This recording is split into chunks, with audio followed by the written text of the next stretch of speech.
Hello and welcome to The Space Above Us, Episode 33, Apollo Program Flight 2, Apollo 8, Part 2, Go for TLI.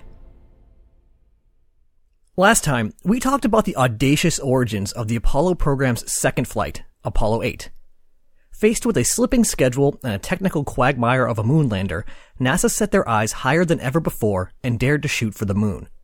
Today, we'll be talking about the journey of Frank Borman, Jim Lovell, and Bill Anders. Before we get to the technical details about boost vehicles and trajectories, I want to take a quick moment to set the backdrop. Apollo 8 would be launching at the end of 1968, a tumultuous and difficult year.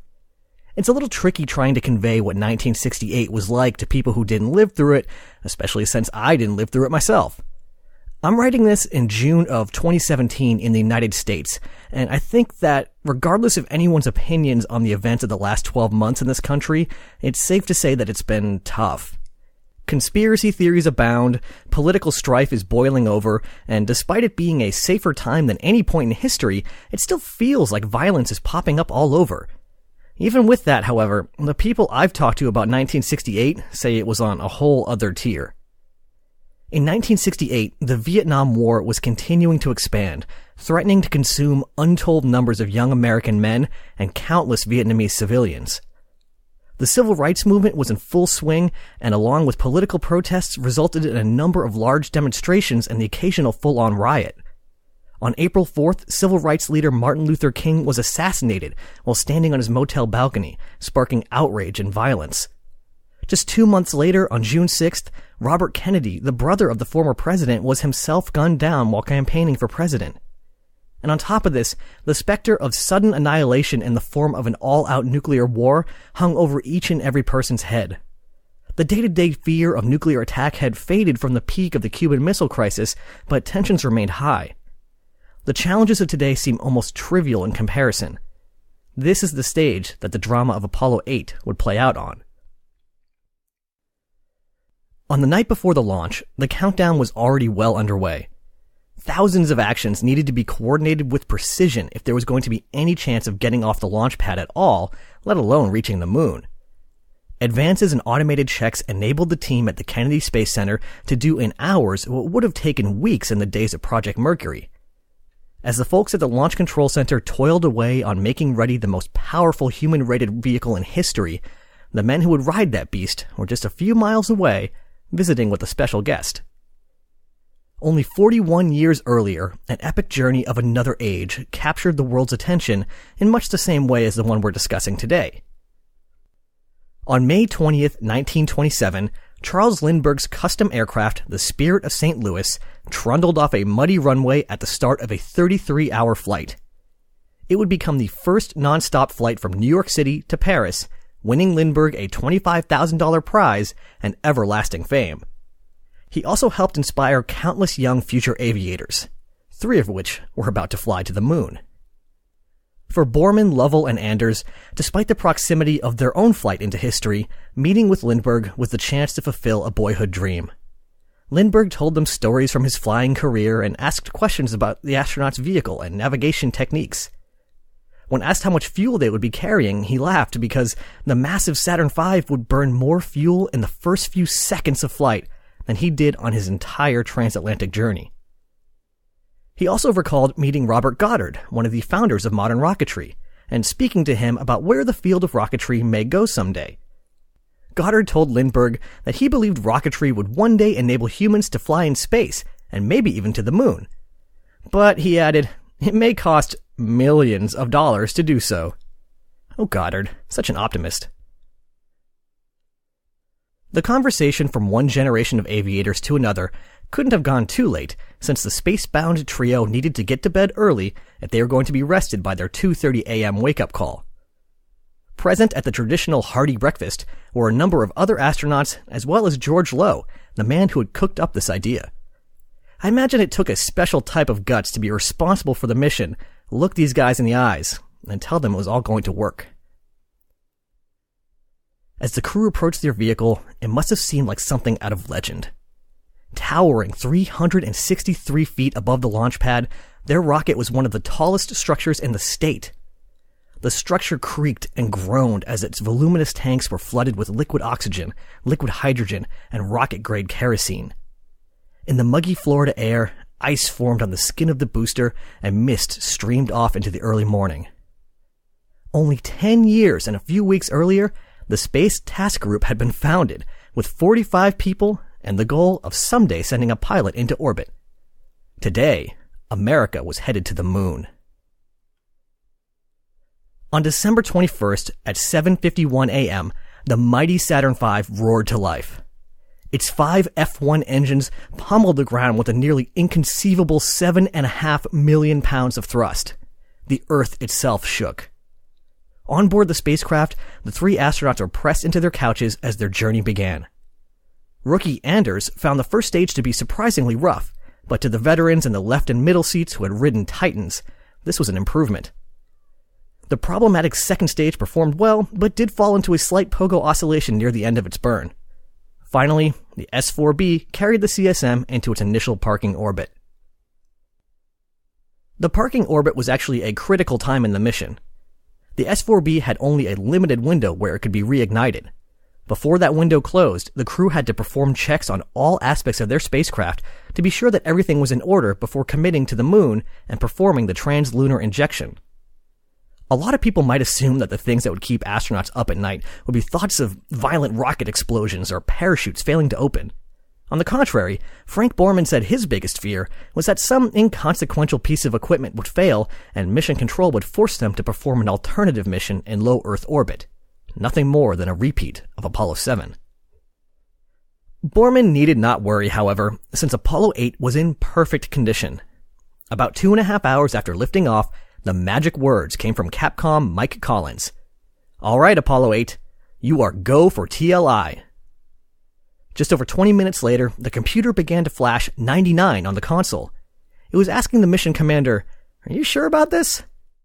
Frank Borman pressed Pro to proceed, and at 10:41 and 37 seconds a.m. Eastern Time, humans truly began their first journey to the moon. The single J2 engine burned for about 5.5 minutes, accelerating the spacecraft by nearly 7,800 meters per second. Now that the launch phase was over, the crew were free to move about the spacecraft. And once this was possible, a new problem emerged: the roominess of the cabin.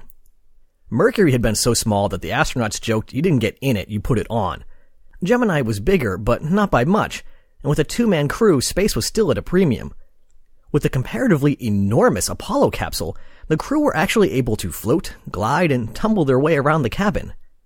As first the Apollo 7 and then the Apollo 8 crew discovered, zipping around in zero gravity was fun, but disorienting. The human vestibular system just isn't used to flying and spinning around in zero gravity, and seeing others do the same. Space sickness soon followed. NASA never could quite figure out how to cure space sickness, even to this day, but the astronauts learned that until you got used to it, it was important to move slowly, turn your head gently, and generally take it easy. But space sickness wasn't the only thing that could make you sick. Mission Commander Frank Borman suddenly found himself getting sick from both ends. Borman later insisted he had a 1-day flu and all of the symptoms that came with that. If you thought Apollo 7 was bad, Borman's condition was described as, you know what, don't worry about the description. Borman hesitated to tell the ground for fear that the lunar orbit phase of the mission would be cancelled, but eventually felt he could hide it no longer. And it turns out his fears were well placed, since the flight surgeon actually did advocate for shortening the mission. Luckily for everyone involved, not least of which Lovell and Anders, who had to navigate the zero-gravity minefield of a cabin, Borman soon recovered, and the mission was able to continue. On the way out, Lovell performed navigation duties, Anders reviewed the photography and science plans for the moon, and Borman kept an eye on everything and everyone. They also performed several live television broadcasts from space.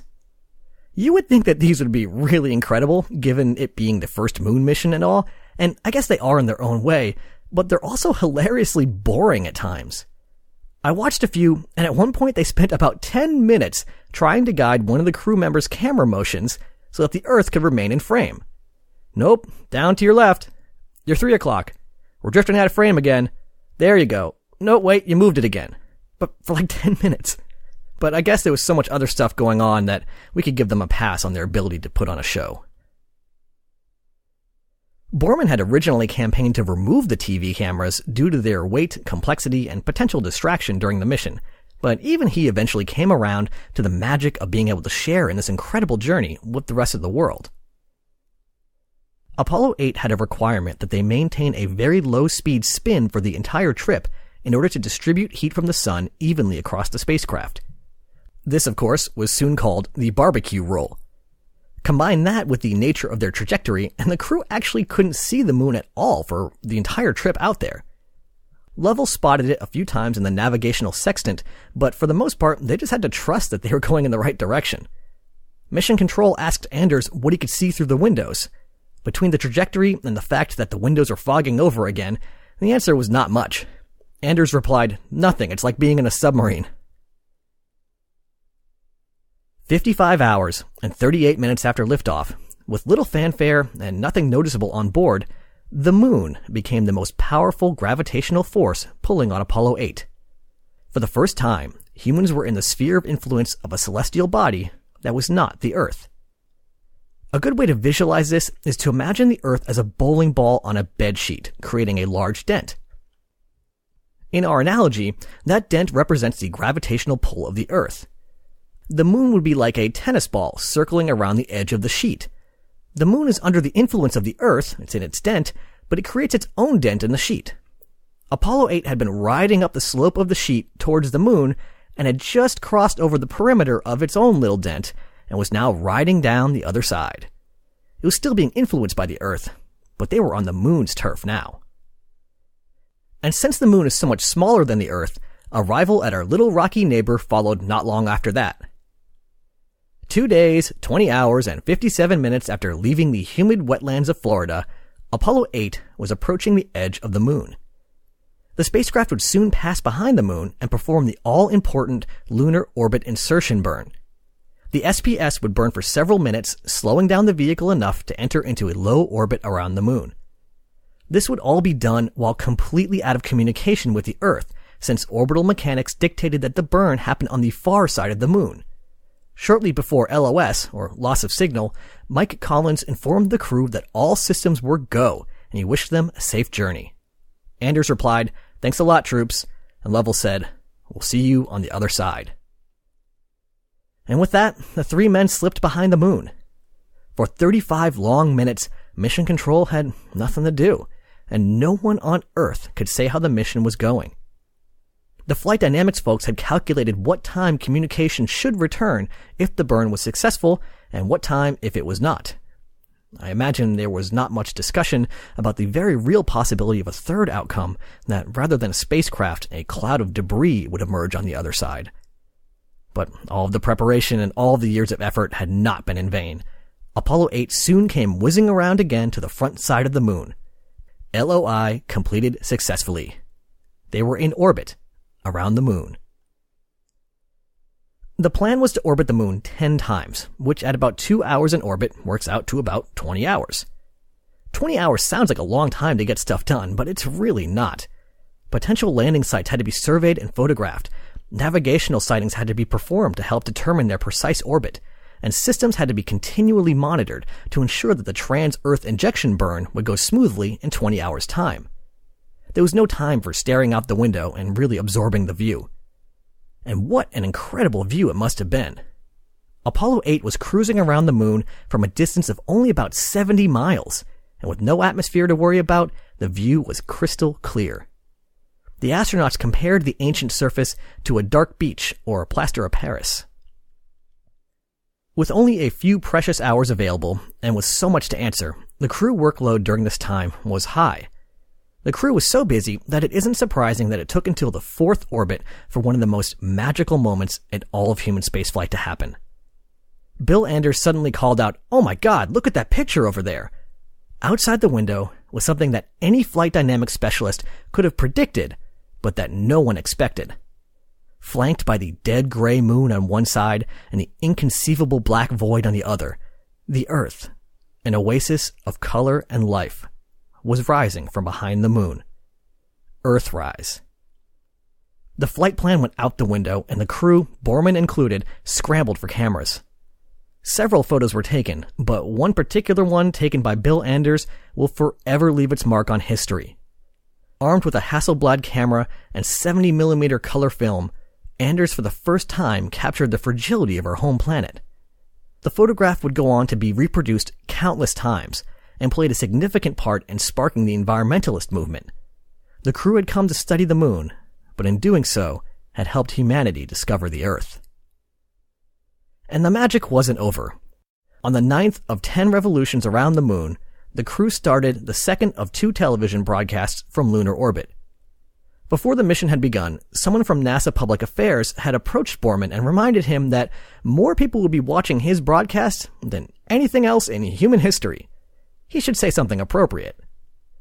Late on Christmas Eve, the broadcast drew to a close, and the crew did just that.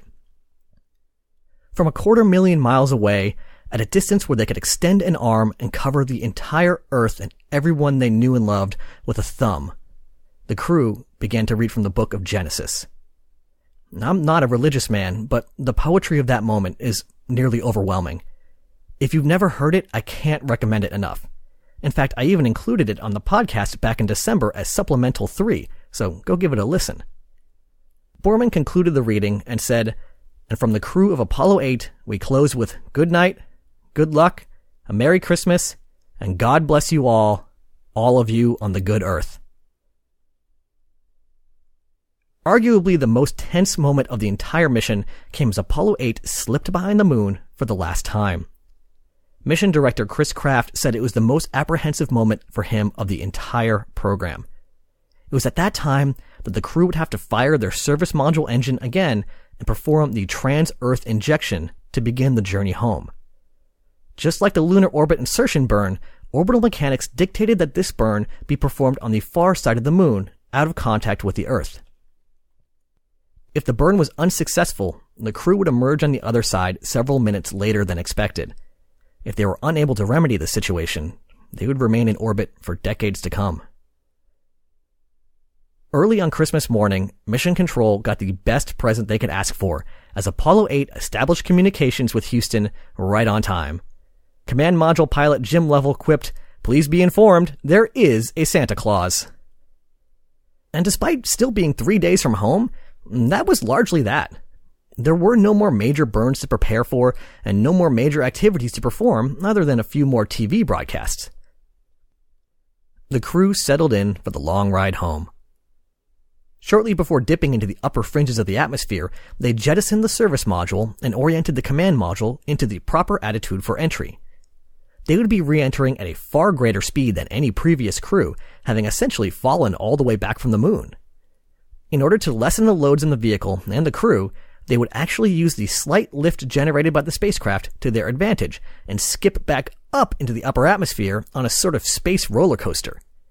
This gave the heat shield a chance to cool down and spread the entry forces out over a longer period of time. 147 hours after they left, just over 6 days, the crew gently splashed down in the Pacific Ocean in the pre-dawn darkness.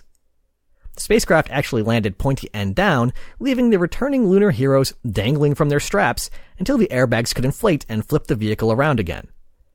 A few minutes later, the sun rose, recovery forces arrived, and Frank Borman, Jim Lovell, and Bill Anders were back home. The importance of Apollo 8 cannot be overstated. In a lot of ways, I think it was a more important flight than the eventual landings. It was the first time humanity left the cradle and visited another world. The first time the tug of another celestial body outweighed that of the Earth. And it gave everyone on the planet a new cosmic perspective of their home, which suddenly seemed small, frail, and in need of protection. If you'll pardon me a brief philosophical moment, I think it's worth highlighting that this kind of journey is something we've always been capable of. When we're able to wrench our attention from the day-to-day grind and the petty bickering, this species is capable of incredible things. Or, as Jim Lovell put it, it wasn't a miracle. We just decided to go. Apollo 8 also had a more immediate impact. Remember how rough 1968 was? Apollo 8 wound up being the perfect conclusion to a difficult year, a shining example of what science, engineering, and a sense of purpose could accomplish. Among the many letters and postcards the astronauts would receive after the flight, one simply said, "You saved 1968." Next time, we'll take a step back down the alphabet to the long-awaited D-Type mission and fly the lunar module in low Earth orbit. Jim McDivitt, David Scott, and Rusty Schweickart would put the full Apollo stack through its paces and introduce Gumdrop and Spider to the world. Ad Astra. Catch you on the next pass.